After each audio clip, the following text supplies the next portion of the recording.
अस्सलाम वालेकुम, कैसे हैं आप सब। आज की मेरी वीडियो का टॉपिक उनके लिए है जो चाहते हैं कि वो आप अपनी फ़ाइल पाकिस्तान में खुद रेडी करें अपॉइंटमेंट से पहले। दो ऑप्शन होते हैं, या अपनी फ़ाइल आप खुद रेडी कर लें सोशल मीडिया से हेल्प लेके किसी से, या फिर हेल्प लेके, या फिर आप किसी कंसल्टेंट से करवा सकते हैं। ये आप पे डिपेंड करता है कि आपने अपनी फ़ाइल खुद रेडी करनी है या किसी से करवानी है। जब हमारा नुलास्ता इटली से इशू हो जाता है तो हमारा नेक्स्ट स्टेप ये होता है कि हम अपनी फ़ाइल सारी कंप्लीट कर लें और अपनी अपॉइंटमेंट वेटिंग में रजिस्टर्ड कर लें।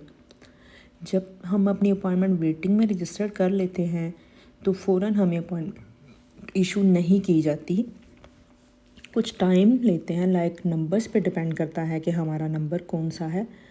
लाइक अगर आपका नंबर 1600 या 1800 या 2100 भी आया है तो ऑलमोस्ट 4 मंथ लग जाते हैं आपको अपॉइंटमेंट इशू होने में।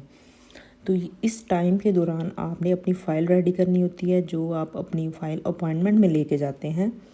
अगर तो आपकी फ़ाइल बिल्कुल करेक्ट है, कोई उसमें मिस्टेक नहीं, तो आपको आपको वीज़ा इजीली इशू हो जाता है।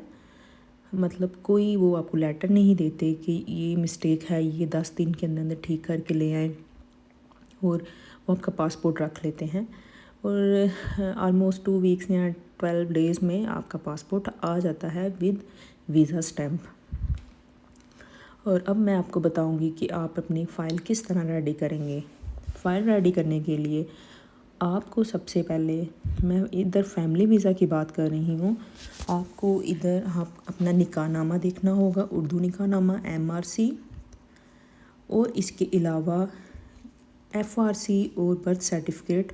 इतना ज़रूरी नहीं है, लेकिन मैं लेके गई थी तो मेरे से नहीं था लिया गया, क्योंकि उन्होंने कहा था कि आपकी जस्ट मतलब MRC और उर्दू निकाहनामा रखेंगे, बाकी बच्चों का बर्थ सर्टिफिकेट रखेंगे। तो लेकिन चलें कोई नहीं, FRC बनी होती है, कोई इसमें मुश्किल टाइम मतलब ज़्यादा टाइम नहीं लगता उससे बनवाने में, तो आप बनवा लीजिएगा। और इसके अलावा ये है कि बच्चों का स्मार्ट कार्ड होना बहुत ज़रूरी है, और इसके अलावा पोलियो कार्ड, आप सबका पोलियो कार्ड भी साथ लेके जाना है आपने।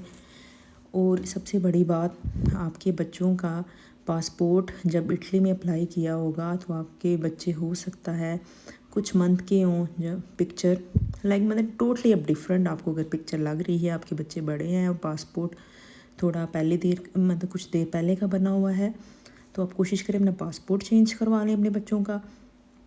और वो पासपोर्ट आपने पहला पासपोर्ट भी अपने पास रखना है और दूसरा पासपोर्ट, दोनों पासपोर्ट आपने अपनी अपॉइंटमेंट पे लेके जाना है।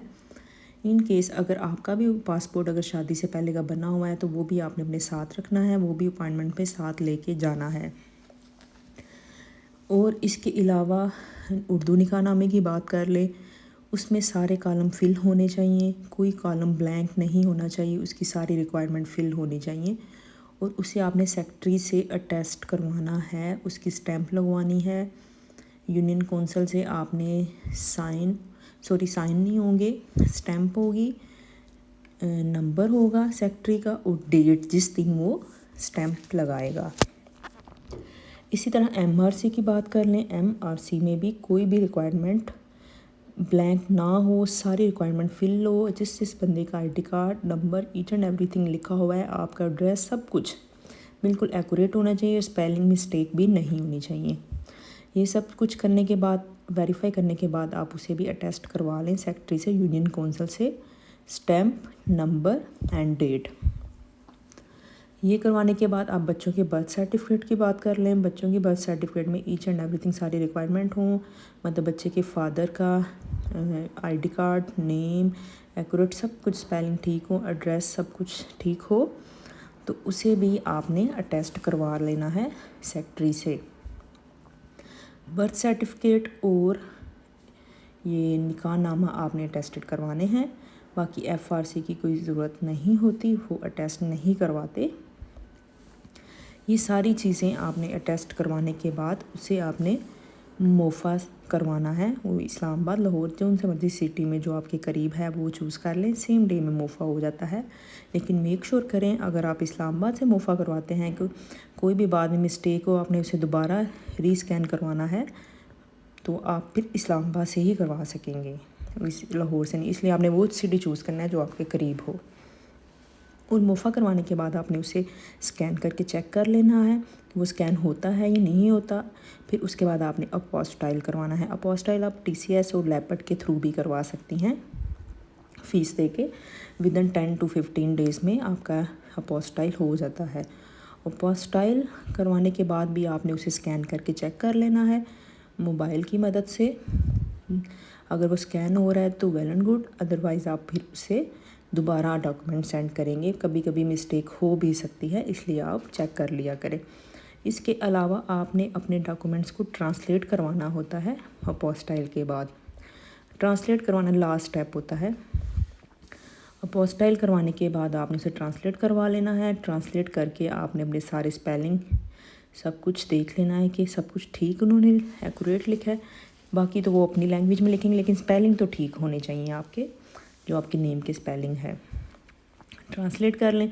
फिर उसके बाद जिस दिन हमारी अपॉइंटमेंट होगी तो हमें फॉर्म साथ लेके जाना पड़ेगा और आपके हस्बैंड के कुछ डॉक्यूमेंट्स होंगे वो आपको साथ लेके उनकी कॉपीज़ PDF फॉर्म में लेके जानी पड़ेंगी।